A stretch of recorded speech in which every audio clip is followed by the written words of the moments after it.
என்ன மச்சான் ரொம்ப யோசிக்கிறா? முன்ன மாதிரிலாம் இப்போ திருட முடியலடா. எல்லா பேரும் உஷாராயிட்டாங்க இந்த யூடியூப்பை பார்த்து. ஏன் மச்சான் பேசாமல் வட்டி வாங்கிட்டு வட்டியே தர ஏமாத்தனா? ப்ரூஃப் இல்லாமல் யார் உனக்கு வட்டி கொடுக்குறா? ப்ரூஃப் இல்லாமல் கொடுத்தா யார் உங்கள் தாத்தா கொடுக்குறாரா வந்து? அதெல்லாம் விடு. ப்ரூஃப் இல்லாமல் கொடுக்குறதுக்கு ஆள் இருந்தால் உனக்கு ஓகேவா? ட்ரிபிள் ஓகே பையா இக்கிட்ட ராப்போ ராப்பா இப்படி வாடா. ஓகே மாப்பிள்ள ஒரு 10,000 வரை கேட்டு போடுறான். அதெல்லாம் தருவார் வாடா. ஸ்வாங் ஸ்வாங் swing song song song ஸ்வாங் swing ஸ்வாங் ஸ்வாங். பேட்டா நமஸ்தே பேட்டா. நமஸ்தே பேட்டா. ஷாங் சாங்கா சரி ஏதோ ஒரு பாட்டு பாடுவோம்.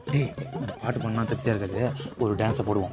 ஓகே கச்சேரி கச்சேரி கலை கட்டு தடி கண்ணால நீ வேற சாங் வேற சாங்கா. அப்பயே சொன்னேன் வயசாக பாடி கிடக்காத, ஒரு காசு தர மாட்டார். அப்புறம் ஓகே தளபதி பாட்டு பாடு, புது பாட்டு. ஓகே கச்சேரி கச்சேரி தளபதி கச்சேரி பண்ணா. அட பைத்தியங்களா உட்காருங்கன்னு சொன்னேன். உட்காருங்களா அதான் தமிழ் தெரியுதுல சொல்ல முடியுதானே சாங்கு சும்மா. சொல்லு பையா சொல்லு. பேட்டா நாங்கள் ஒரு தொழில் தொடங்கணும்னு ஆசைப்படுறோம். சந்தோஷம். நீங்கள் ஏதாவது உதவி பண்ணீங்கன்னா புண்ணியமாக போகும். நிம்மில் புண்ணியத்தோட தான் இருக்கான். நோக்கு என்ன வேணும் அதை சொல்லு. நோக்கு ஒரு 10 லட்சம் போதுமா? 10 லட்சம் போதும். போதுஞ்சி. டோன்ட் கேர், வருத்தப்படாதீங்க. அடுத்த வருத்தப்படாத வாழையை செஞ்சு நீங்கள் தான். எனக்கு ரொம்ப சந்தோஷமா இருக்கு. உங்களுக்கு பார்த்தா ரொம்ப பிடிச்சி போச்சு. உங்களுக்கு தர்றான்.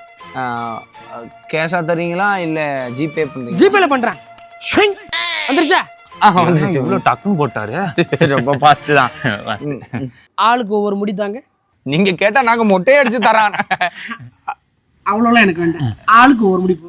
ஓகே மாப்பிள்ள அவர் அப்படி தான் கேட்பாரு. நல்லா தாராளமாக ஒரு 3-4 முடியை கொடு. சரியா? இந்தாங்க. சரி வரான். நாங்கள் 2 பேரும் சரி வச்சுட்டு போங்க. அப்புறம் இன்னொரு முக்கியமான விஷயம், மாதம் மாதம் கரெக்டாக வட்டி வந்துடணும். ஆமாம் நாங்கள் எதுக்கு கொடுக்க போகிறோம்? அதான் 10 லட்சத்தை தூக்கிட்டு ஓட போகிறோமே. அதெல்லாம் கரெக்டாக கொடுத்துருவோம். ஒரு கொடுக்கலைன்னா நிமில்ட்ட 2 முடி வாங்கினேன் பார்த்தீங்களா, அதில் சூனியம் பண்ணிடுவேன். முடியுமா? அப்புறம் மூக்கு நெளிஞ்சுக்கும், வாய் கிழிஞ்சுக்கும், கால் நெளிஞ்சுக்கும். பார்த்துக்கோ. அந்த முடியை வாங்கினானா? மாப்பிள்ள ஆனால் ஒன்றுடா, இவங்ககிட்ட வட்டிக்கு வாங்கின காசுலையாவது நம்ம மாதம் மாதம் கரெக்டாக வட்டி கட்டணும்டா. ஆனால் உலகத்திலேயே வட்டிக்கு கடன் வாங்கி அதை வட்டியாகவே கட்ட போதாலும் நம்ம தான்டா. தலையேத்துறா. பால் வந்துருச்சுடா.